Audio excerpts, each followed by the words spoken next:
Hey, don't go anywhere because we got Jaret Reddick coming up from Bowling for Soup. He's got a new solo album out. It's called Just Woke Up. It's a country album, but it's really good. If you like country, you're going to love it. There's also a new Bowling for Soup album out, Pop Drunk Snot Bread. It has a really cool Garbage Pail Kids album cover. So if you get that reference, it's really cool. We're going to cover a lot of ground in this interview. We're talking new music, old music, music videos, touring and live shows, sports, the old days, censorship, fans, trolls, and more. Stay right there.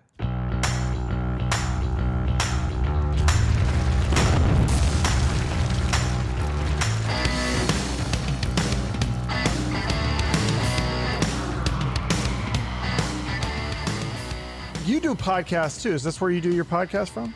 Yeah, so I've got several podcasts, and then of course it's just like, I've been doing press from here for 2.5 years now.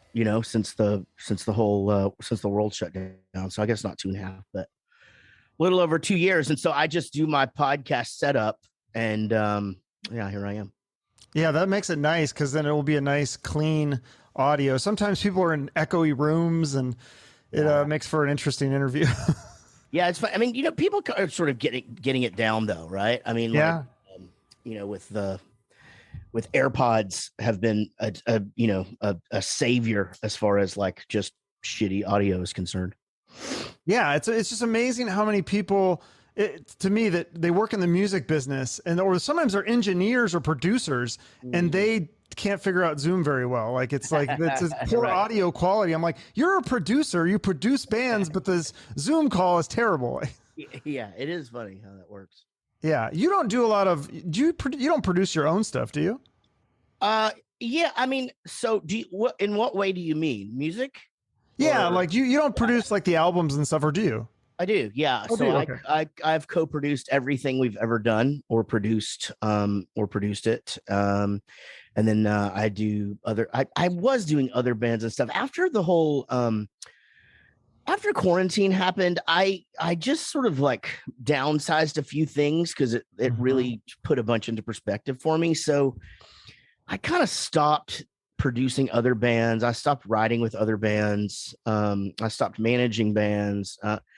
Stuff that really was just the labor of love stuff, to where it was just really to keep myself busy because I don't have any hobbies other than work. And so yeah, but I still do co-produce with my buddy Linus all of the Bowling for Soup stuff and pretty much anything I'm doing musically. Wow. Yeah, you're such a busy guy. So you just like being busy. You like all that. I do. Yeah. Again, I don't really do anything else.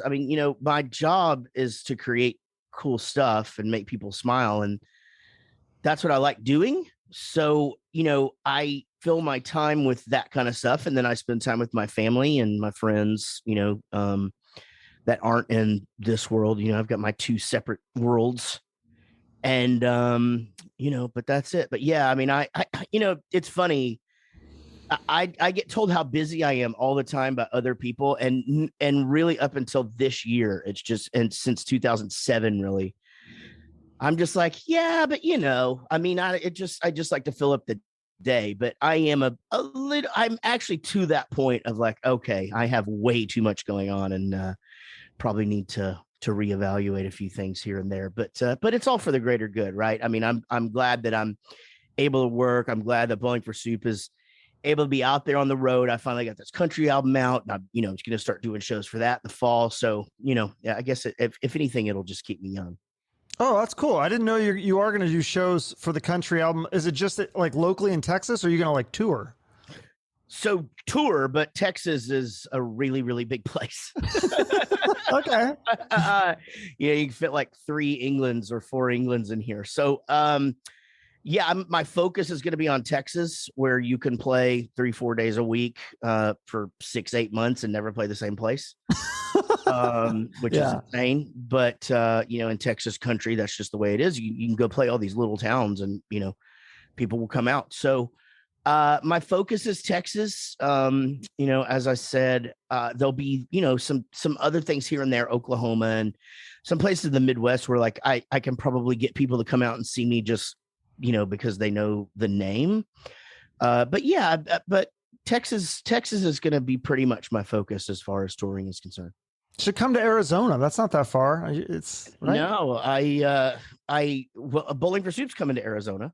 This Yeah, I summer. know it sucks. You're coming the day that I'm going to Seattle. So that's Got it. Yeah, I was gonna say you have Seattle on your clock behind you. So yeah, I'm from Seattle, and then I moved to Arizona when I was 30. But I'm still like a Seahawks fan. I know you're a Steelers fan, so I am. Yeah, Steelers fan, born and raised, and not changing that anytime.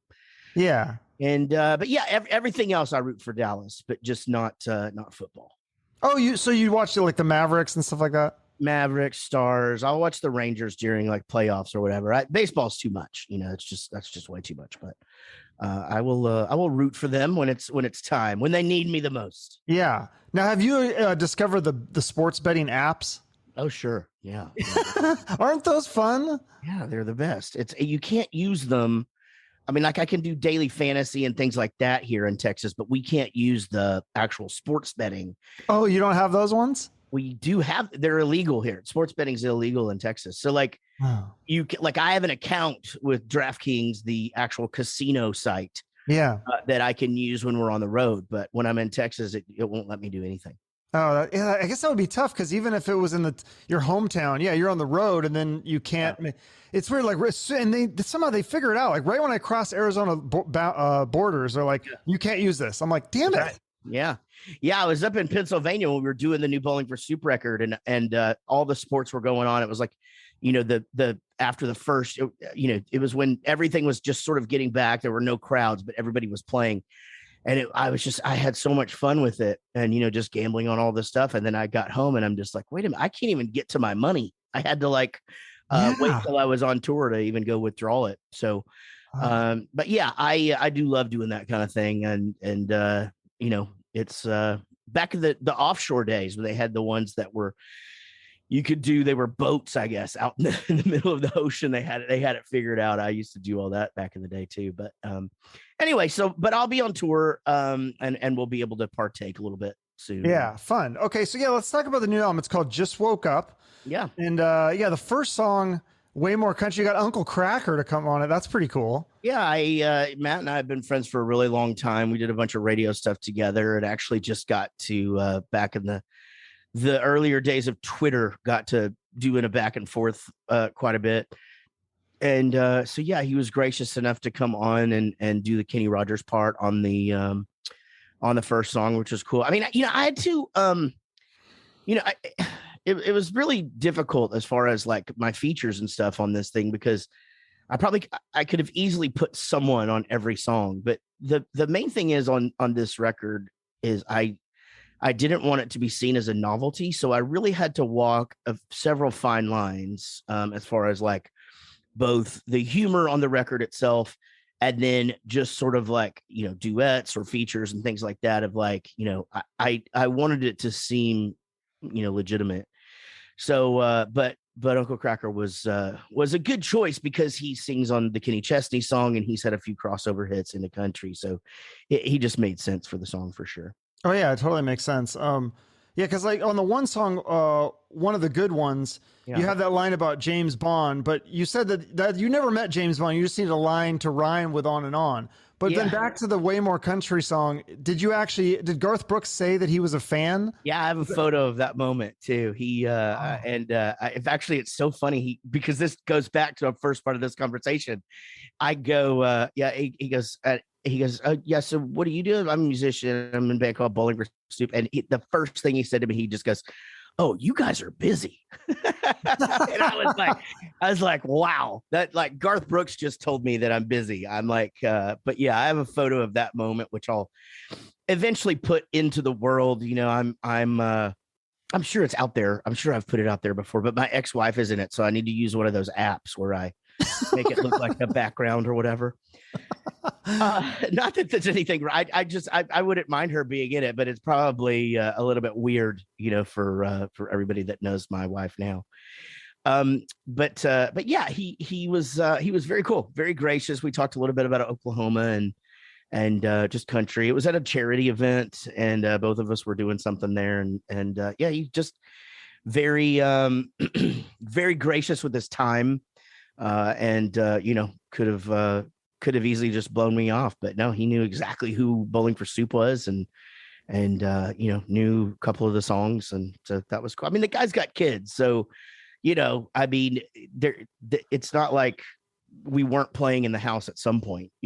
No, that's a good point. Is that pretty flattering when a big star like that is a fan? I mean, because just hearing that from a regular person, it's probably gets a little bit tiresome. But then when Garth Brooks says it, it's like that has a little bit more cachet, right? Well, it never gets tiresome. I mean, like people ask me that all the time. Like, do you get sick of people coming up to you? Do that? And it's like, the day that I go out and I don't get at least somebody to say something to me, like just if I walk by the grocery store and they're just like big fan, or, hey, love your stuff or whatever, or they want a picture, or they want to talk about something or whatever. The day that stops happening is the day that I'm irrelevant. And, so I just never take any of it for granted. But yeah, of course, when someone, I mean, Dave Grohl was as we were walking up to him, he was like, "Oh, it's the Bowling for Soup guys. You guys rock." And like that kind of stuff. Wow. When you hear that, you're just like, man. I mean, really, the thing that enters your mind is just like, okay, you've thought about me before. Like, I mean, it's not like anything other than that, really. It's just like, I can't even believe that at some point I was on your mind, before this particular point. So yeah, I mean, and Garth Brooks is a big one, I mean, like that, you really don't get more famous in America than that guy, I mean, that's about as big as it gets. You should have got him to play on your new album. Well, we just discussed this earlier, remember? Yeah. Jesus, Chuck. It's not, I know it's not about the guest, but come on, that would have been pretty cool. Yeah, it would have been cool. Maybe next time. We'll see. Okay. Sebastian Bach is supposed to sing on one of my country songs coming up. So what are you? I love him. He's like one of my favorite singers of all. He's definitely my number one when I was in high school. He's the greatest metal singer of all time, and as far as I'm concerned. Another cool thing about that, like that guy, he hears, he's read that I say that all the time and stuff. So when I met him, he was like, "Man, I really appreciate."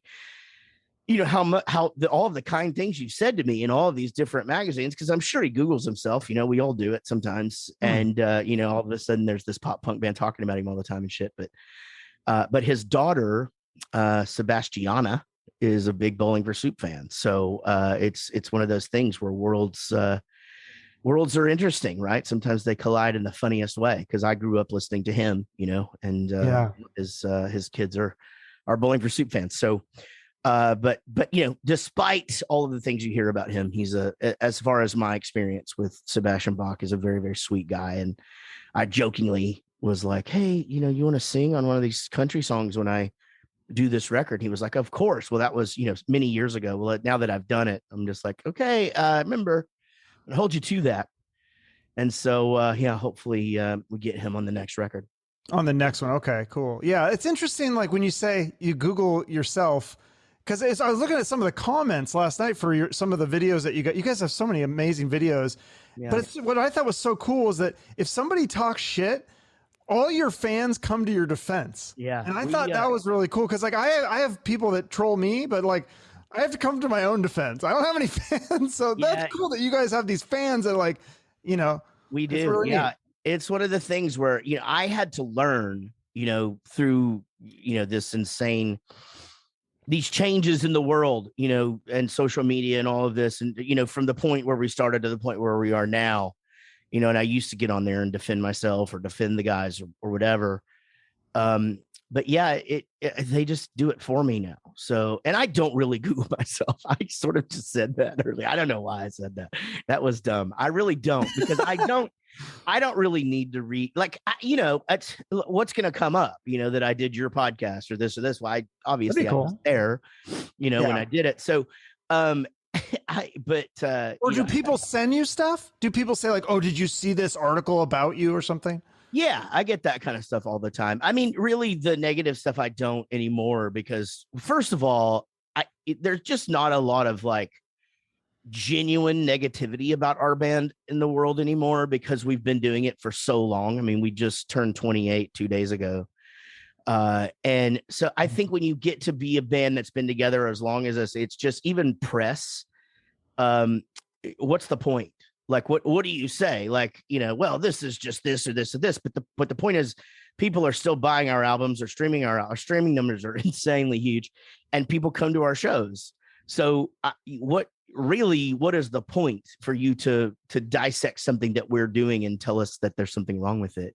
So we don't get a lot of bad stuff. We get shit like, hey, you got fat, or whatever, or we miss Eric, or it's shit like that, which is fine. I mean, that's just somebody taking a shot in the dark just to see if you'll interact with them, and so yeah, I just let the let the fans handle that themselves, and it seems to work out just fine. How are the reception for this new country album? Is it getting good reactions from the fans and the critics? Yeah, it's doing really good. I mean, I really haven't read many bad things. There's been one or two just sort of like meh reviews of it, which you can just sort of, again, I think critics are just it's just such an interesting thing to me, because music is subjective, and food is subjective and all these things. So when you're just reading what somebody else thinks about something, it seems silly to me. Like, I just don't really, why wouldn't you want to read something that someone that likes the same things as you, I don't know, maybe this is too deep of a topic, but no, I love it. I was thinking that right before you came on. I was like, why do people become critics if they hate things? I never understood that. What is the point? We have I'm actually doing a interview with one of the publications here in Dallas after I get off the phone after this with you.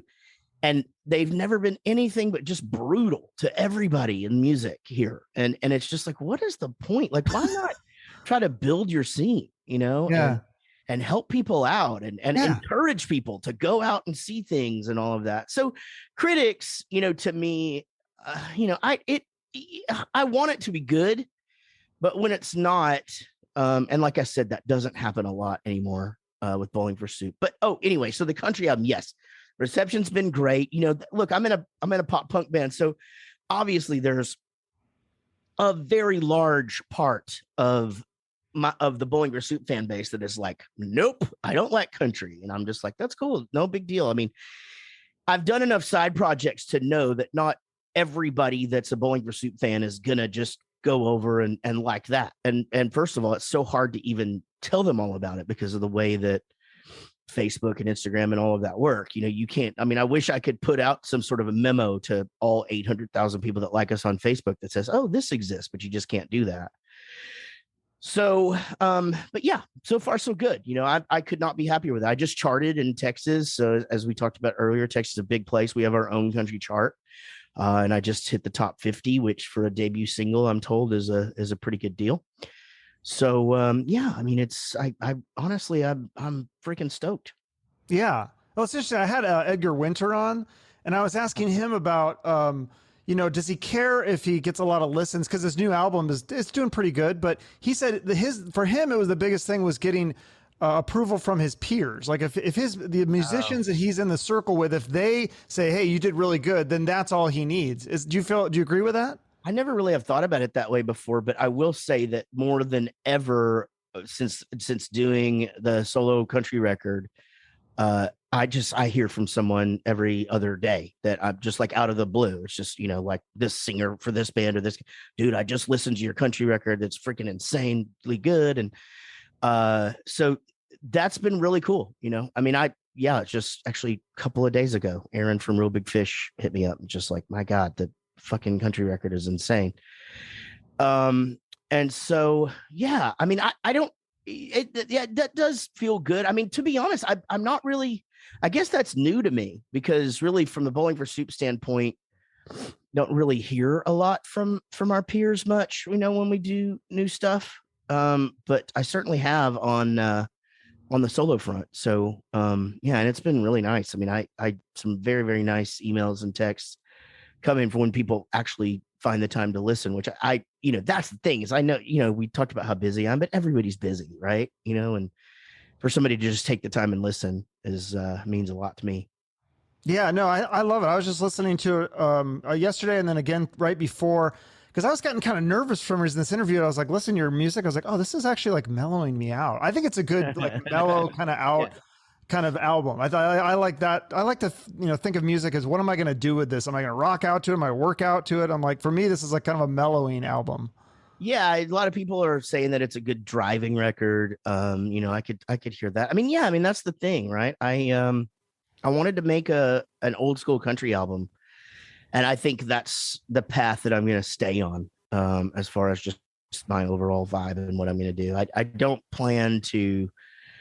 I don't really plan to like polish it up and go like super Nashville at all. Like I really want to keep it super simple and because I already do that thing, like the Bowling for Soup is just polished punk rock, tons and tons of just layers of vocals and shit that you wouldn't even ever imagine that's on there. You're like, there's B3 organ all over this song, and you're like, what? Like, yeah, it's fucking everywhere. So I like that you can hear everything that's there, that you don't have to even wonder, it's like, oh, there's a violin, and so yeah, I'm pretty happy with it. Yeah, I think did Royal Family is that I think that was a banjo, and then is the You and Beer, is that a fiddle or a violin?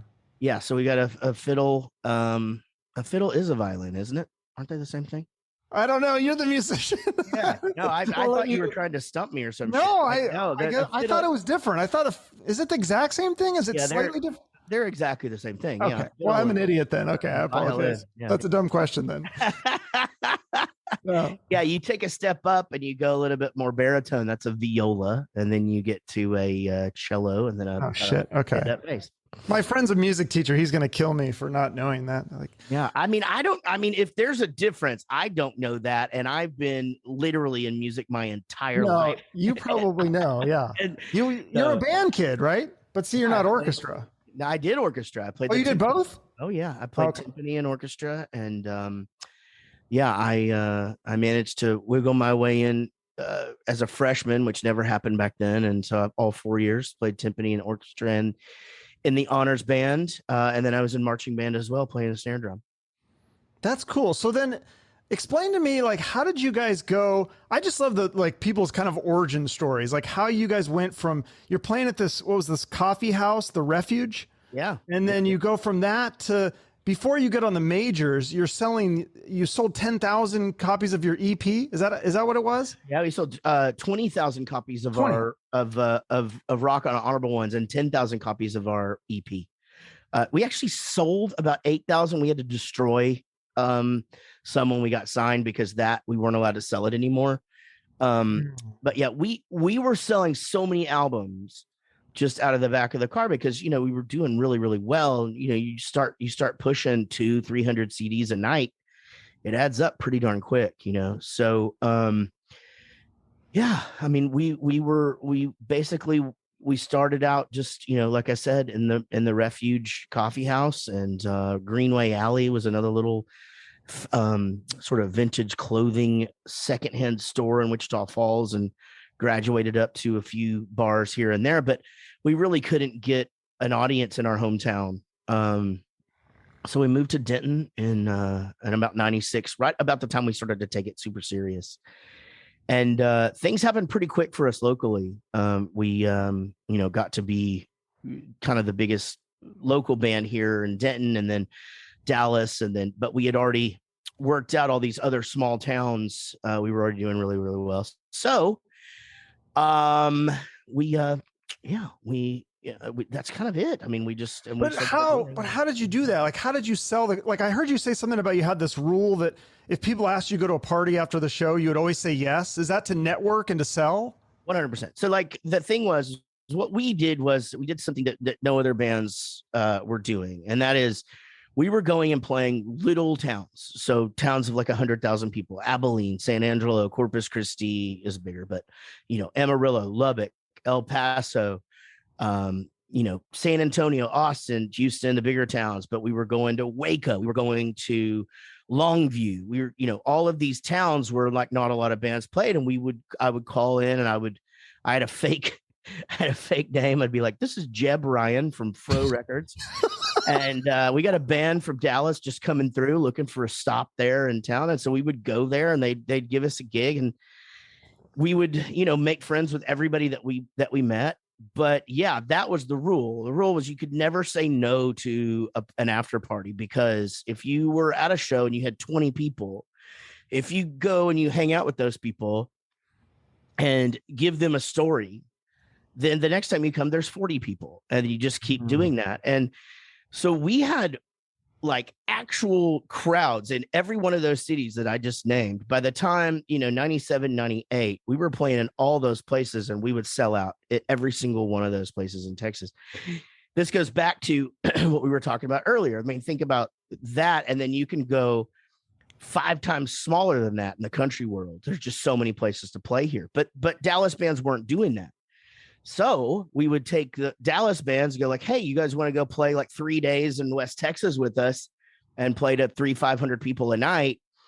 And for that, can we get on your show here at this place, that we've never gotten to play? And so, yeah, worked like a charm. We were making waves and, doing really, really well. I mean, we didn't really, it was nice that we signed a deal when we did, but quite frankly, it was a big hit in 99 when we signed to Jive, because, then we were on the road and going out and playing all these places that we had never been and there was nobody there. So, but yeah, that's how we did it. Just a very, very much an idea that just worked, and it worked in every city. Yeah, that's smart. It's just like you're grinding basically. You just keep going and you're traveling. And because I see that's kind of a problem I think with a lot of bands now is like, they want to just do it from their TikTok and expect it to go viral, but I think it doesn't work. I think you still need to get out there and do like a grassroots. To an extent, I think the biggest thing that's changed is that people don't go see music for discovery anymore. So you don't just have a place down the street that just has bands, and you and your friends go there on Friday and Saturday nights, and if you like one, you go see them again sometimes.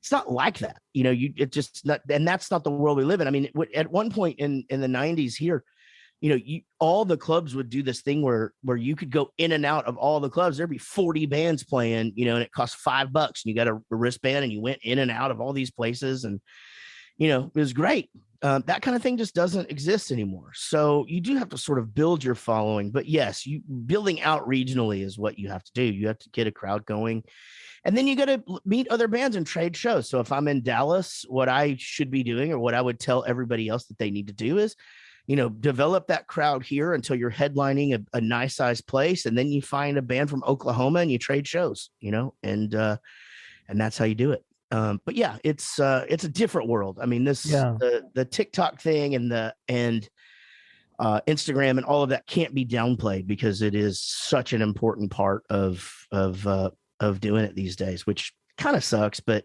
also is kind of fun. I don't know really. No, I think it's kind of like you said, like if you go and you have like 20 people though, the next time you go, it could be 40, because if those 20 people are all sharing it on their social media and telling people how great of a show it was, then hopefully it grows that way is what I would 100% too. And and you get this organic sort of like street team now. It's like, whereas, we used to have to mobilize a street team back in the day and like try to get people to request things. And the idea, you're like, you almost have them signed up, but just by them liking all your stuff now. So, it's again, it's just an ever evolving world. There's no real, right way. It's just, and I that's the thing that I feel bad for. It's just so hard to just go out and just tour now, because it's just, there's just not really a grassroots network for that. So, which was the best times in our life, was the van, 9 years in that van. But I would never go back. I really like the bus a lot. Well, do you think it's worth it for some of these younger bands to buy on to tour? That's a big thing that's happening now, is they'll buy on with a bigger band to open for them. I don't let people, I let a band buy on one time, and it felt very gross. I hated it. It felt gross from the standpoint of,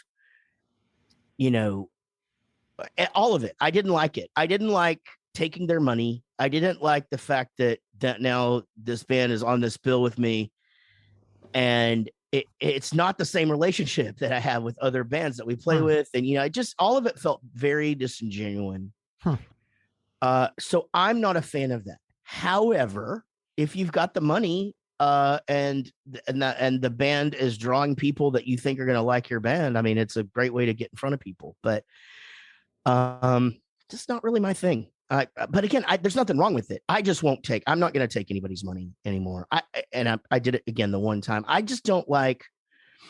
Even back in the day of like people, labels or agents or whatever, forcing other bands onto our bills and stuff like that. Like I don't allow that to happen anymore either. It's just not representative of what I feel like our show should be. Like one of the good things about this fan base that you and I were discussing earlier also is there's a trust that if they come see us, they're going to get a really great night of bands and that, you know, that like they're going to come see this band and they're going to be like, okay, well, they're friends with Bowling for Soup or whatever. We're going to follow them now. And that's important to me, you know, that I'm bringing someone along that I'm saying, hey, you guys need to pay attention to these guys. And so, you know, I'm pretty strict on that these days. Okay. Yeah, because you're touring now with Less Than Jake. Obviously, they don't need to buy on anywhere. But no, of course not. Is there other bands? So how do you find an opener then? Is it somebody that sends you or so you just find it on Spotify, or how do you find openers? Different ways. I mean, you know, this one, the first tour is us, Less Than Jake, Aquabats, and a band called Don't Panic, who I just took to the UK, and they're great. Everybody should go check them out. And then the second leg is us, Less Than Jake, a band called Cliff Diver from Tulsa, Oklahoma. I actually met them on the internet, and then they're on Side One Dummy, which my buddy Joe Sib is the owner of that label. He's a stand-up comedian now, but he's also a legendary punk rock singer. He owns that label, and so they didn't really try to force the issue. They were just like, hey, if you guys have an opening slot or whatever, we'd love to have Cliff Diver on there. And they're just a really fun band. So we got them on there. And then, and then there's a few other bands that are joining in along the way that we've agreed on with Less Than Jake. And it's just it's going to be freaking great. Awesome. Yeah. Well, maybe I'll have to do a road trip since I won't be in Phoenix when you're here. And I think you don't come to Seattle until after I leave there. So yeah, well, it'll be worth it. We're still just that good. No, I've never seen you live, and I'm like, how is that possible? Like, and you guys have done so many Vans Warp tours and things, and absolutely, yeah, did a lot of those things. And you like doing those ones, the Vans?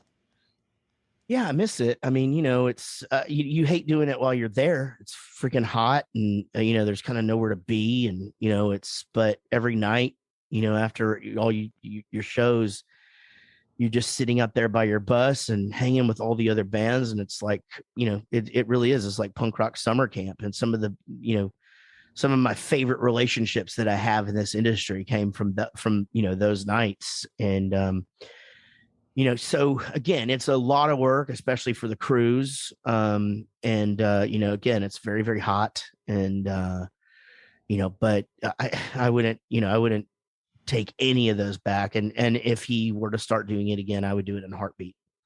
Are they not doing it anymore? Is it canceled? It stopped in 2018. And okay. Yeah. So that was the final cross country because the guy who runs it, Kevin Lyman, is you know, he's admittedly getting a little bit older. He's trying to enjoy his life. He's teaching at USC now and promoting a lot of crazy shows. But that took his whole summer for, you know, the better part of his life.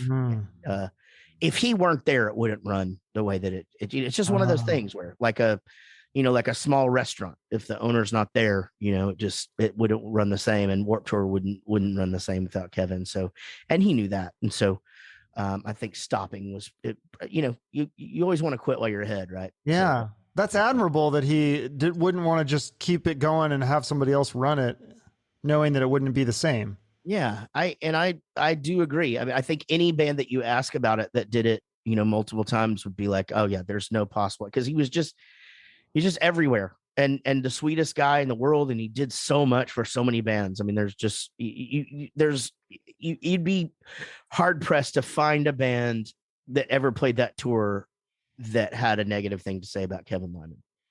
Yeah. Well, I think that was a good way to get to know new bands with these giant tours or these giant festivals. And they'll be like, they'll kind of be the bottom of the list, but that's a good way to get your name out there.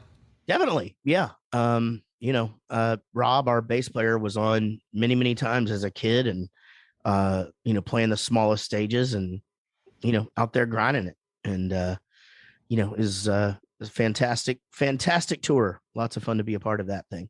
Very cool. We got to talk. We got to talk music videos. I feel like that's such a big part of your band. Yeah. Because you guys have these epic music videos. They're all like so funny, and I mean, I guess that goes with the music too. But when I'm listening to Bowling for Soup, I feel like I almost have to see the video to go with it. Yeah. Yeah. That's kind of always been a big part of our thing.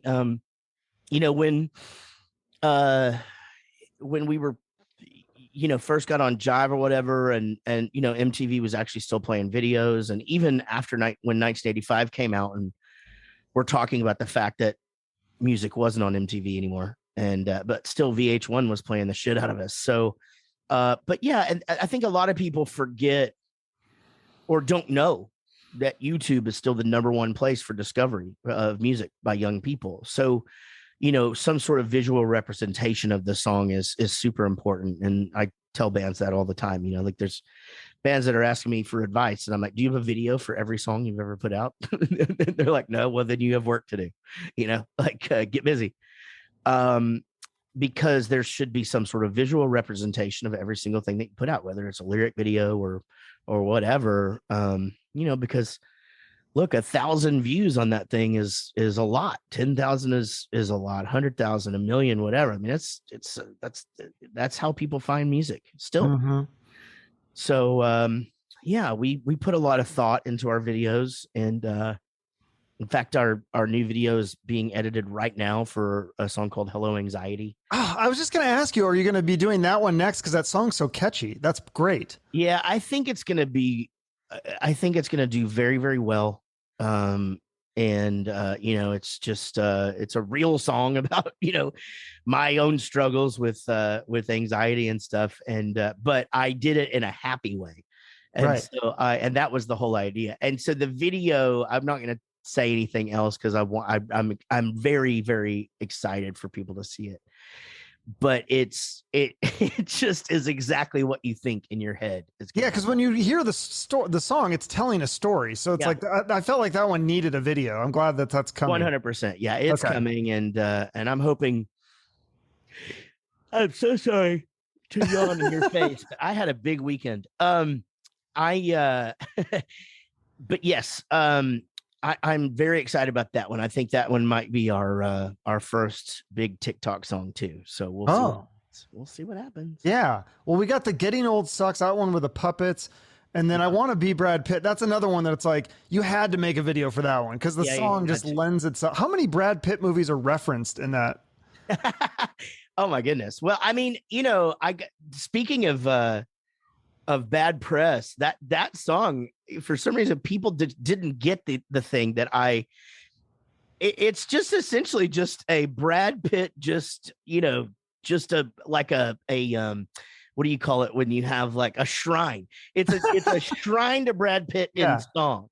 And so there's a few critics are just that all he's doing is just naming a bunch of stuff that Brad Pitt's done. And I'm like, yeah, that's exactly what I'm doing. I'm like, this is great. He did this thing and he did this and he did this, and that's the whole point of the song. Is just silly. Like, you don't actually want to be Brad Pitt, but it probably wouldn't suck for a day, but anyway, I don't know. I've never counted the references, but it's a lot.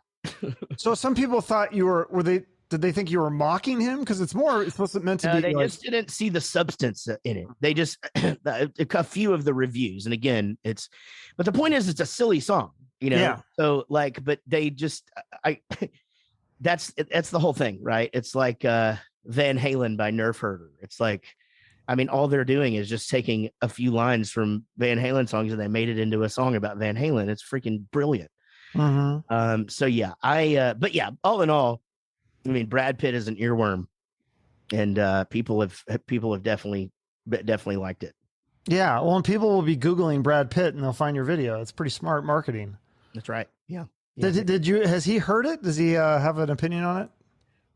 I don't know for sure that he's heard it. I'm certain that he has because both guys that play Brad Pitt in the video have worked with him in the past. Oh, And so I feel certain that he has to have heard the thing. I mean, he doesn't live under a rock. So, he probably Googles himself. I doubt it, man. I Think he's too cool for that. He's like, I'm Brad Pitt. I don't need to do it. think so. I mean, he's pretty fucking cool, Yeah. Like, I mean, I don't know that he necessarily needs all that. Guy's a busy guy. Yeah, for sure. Well, Alexa Bliss, I mean, she obviously heard your song. She's in the video. Tell Yeah. the story about that. I thought that was pretty cool. How, like, when you gave her the song on her birthday. Yeah, I gave her the song on her birthday. We had become friends, and just through happenstance of me being at a wrestling event and with my son, and knowing that she at one point in her life had liked Bowling for Soup. So we became friendly that way, and she was very gracious and had us come up to Royal Rumble. I brought the whole family. We got to meet pretty much everybody, and it was great. She was just really gracious. But in my my exposure to wrestling during that time, I was like, man, everybody's got these cock rock songs, but nobody's got a pop punk song. And it's silly because there's so many people that love pop punk, and it's like Girl the Bad Guys Want is Lexi's favorite song, and she loves Yellow Card and Bowling for Soup and Blink, and just that's the kind of music she likes. She needs a song. And so yeah, I myself and my best buddy Linus wrote that song, and I sent her the rough mix on her birthday, and she sent me a video back. She was crying because she was so happy. And but yeah, it's done really good for us, and we had so much fun making the video. And she was amazing because I was like, look, I mean, if I could get you to be in the video for like 3 seconds, it would be the greatest thing on earth. And she was like, oh, no, I want to be in the whole, I want to do it. I want to do it right. And she got the WWE to sign off on all of it, and they were amazing. And it just couldn't have gone any better. And then there was discussions of us playing her out at WrestleMania that year. Then that's the year COVID hit. So that did not happen, unfortunately. But it doesn't matter to me. It's funny. I was just at her wedding a few weeks ago. She married Ryan Cabrera, who I've known since he was a kid because he's from here. And his band Rubik's Groove used to open up for Bowling for Soup all the time. So, I've known that guy forever. And they're just such a great couple. So and I was one of their first text conversations. So I take credit for the whole relationship. Nice. You get to tell that story at the wedding? No, he did. Okay.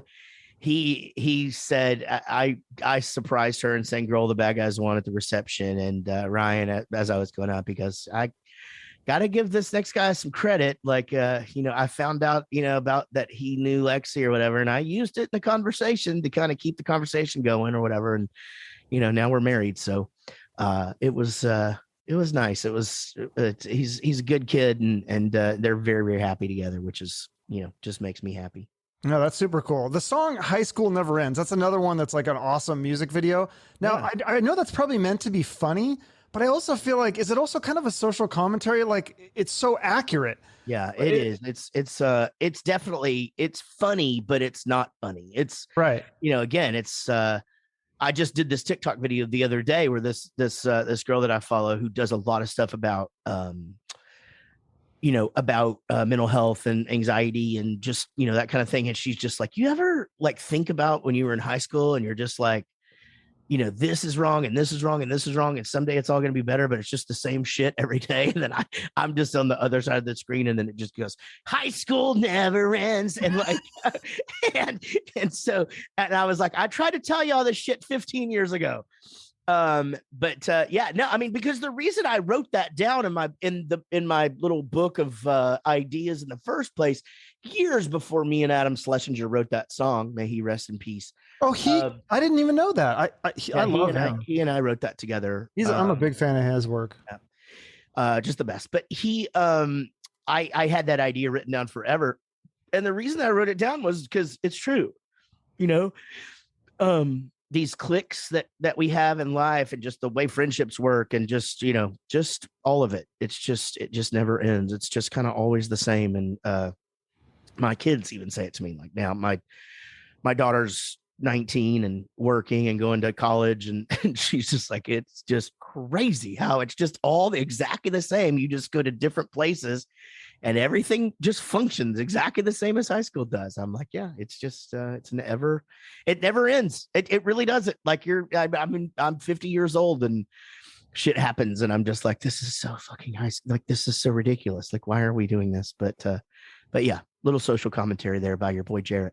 Yeah, no, I love that.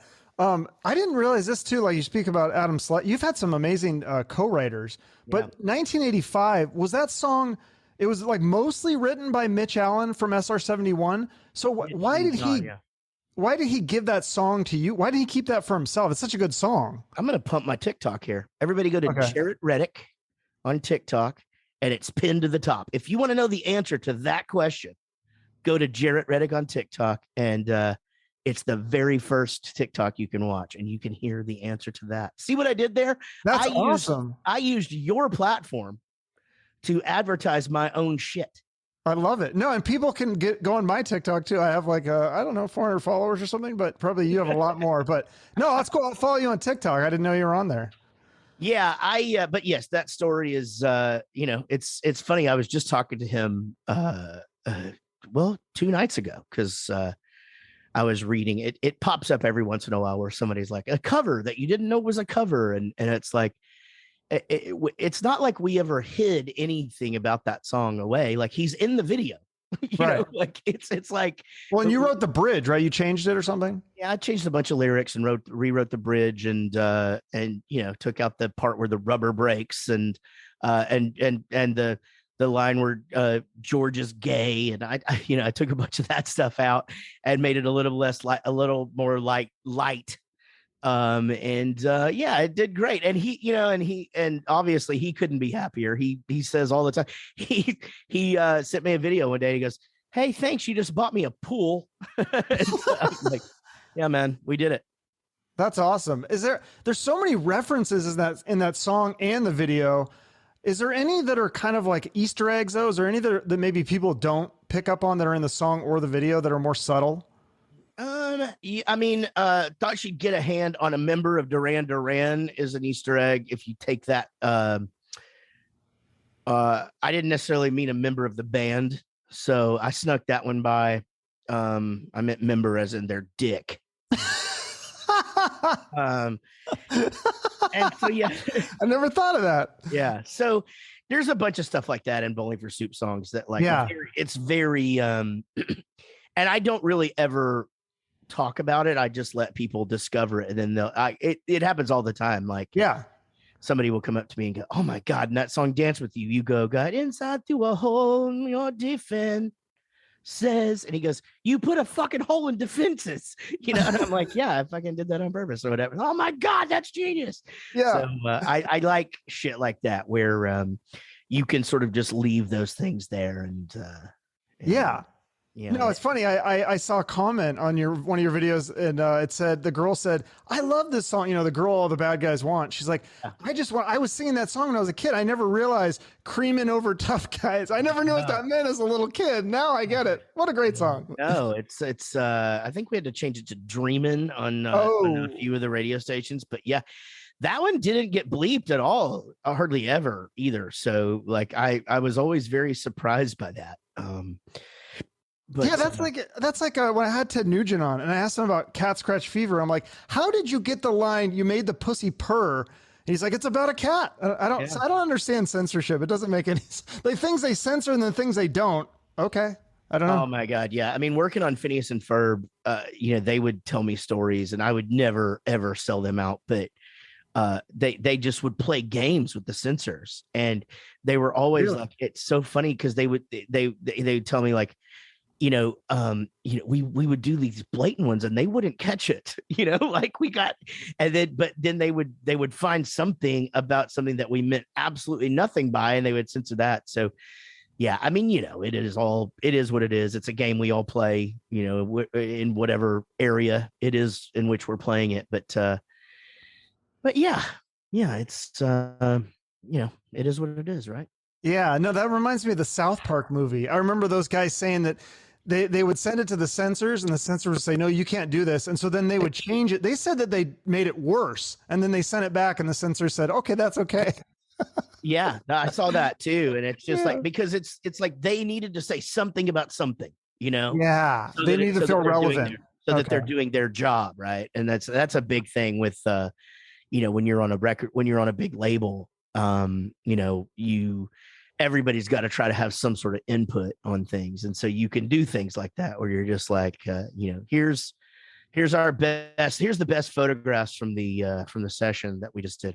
And we don't like those, send them some more. And then we actually send them the ones that we liked. And then they'd be like, yeah, these are way better.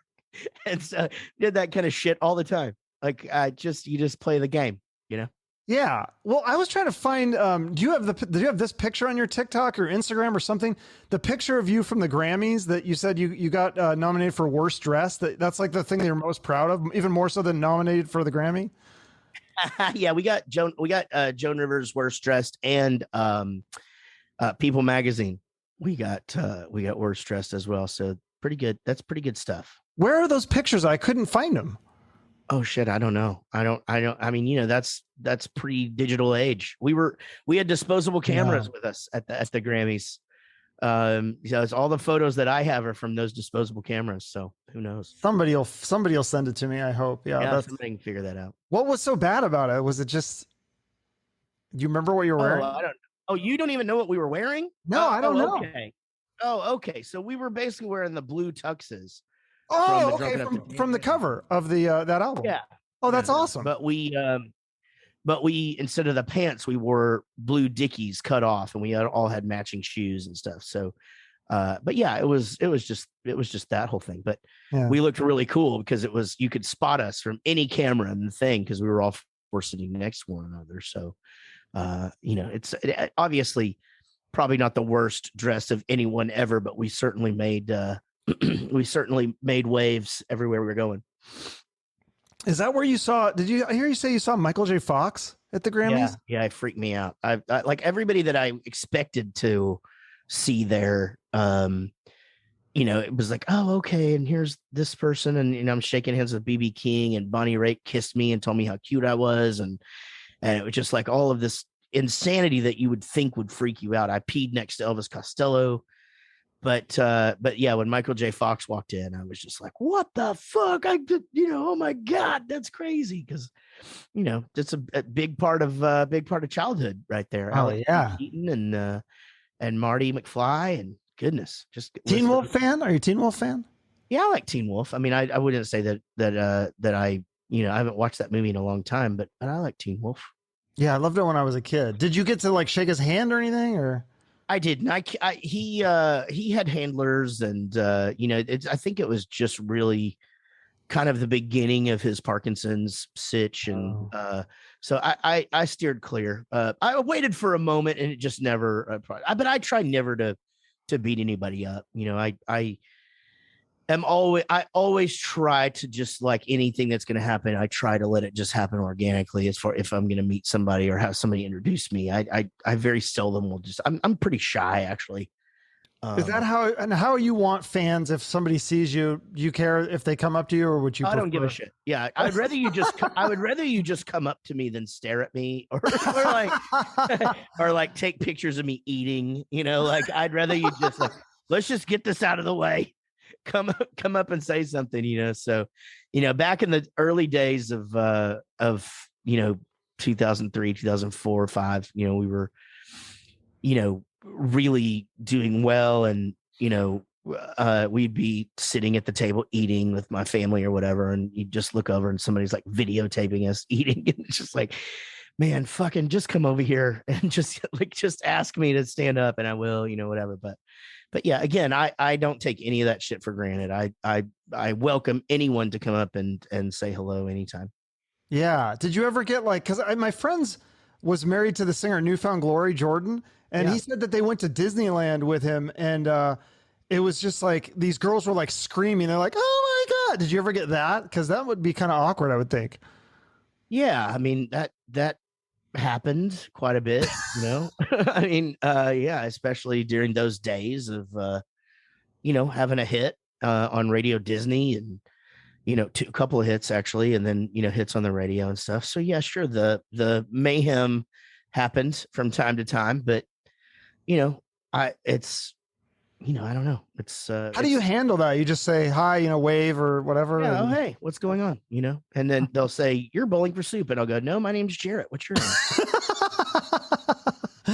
Kind of like Hootie, you know, poor Darius Rucker. Everybody thinks his name's Hootie, and he just, yeah, no, my name's Darius. You talk about a guy crossing over. His country song is amazing. I love that song. The one I know he probably has a lot of songs, but the Wagon Wheel song is one of the most brilliant songs like of the last. I mean, it's weird that I didn't hear it till like probably 10 years after it came out, but I heard someone do it karaoke. I was like, what? This is a really good song. What? That is a cover. Yeah, and that's it. And then I learned it was a cover, and I was like, wow, no, but it's such a great version of it. Yeah, he did great. Yeah, he's doing good. You know what else I like doing well with the country is the Popoff brothers, Lit. You did some shows with them, right? Oh yeah, totally. Yeah, they're great. Really, really love those guys. You should do a show. You should do a country thing with the two of those guys. That'd be fun. Yeah, maybe so. I mean, they're kind of back to the rock thing. You know, and they're doing really good. Like their new single's doing really, really good. So, you know, I think there's a bit of regret with those guys that they did the country record under the Lit name. I think they probably would have done a little bit more, or had a little bit more impact. Yeah. But still that country record's so great. And their new album is so great. And I just love those guys. I've known them for, oh gosh, 20 something years. I mean, I was a fan before I was a friend. So that makes it even more fun to take them to another country and just absolutely rock it with them. Very cool. Well, thank you so much for doing this. I always end with a charity. Is there one that you want to just give a quick shout out to here? I'll put it in the show notes and people can throw some money that way after they buy your album, of course. Absolutely.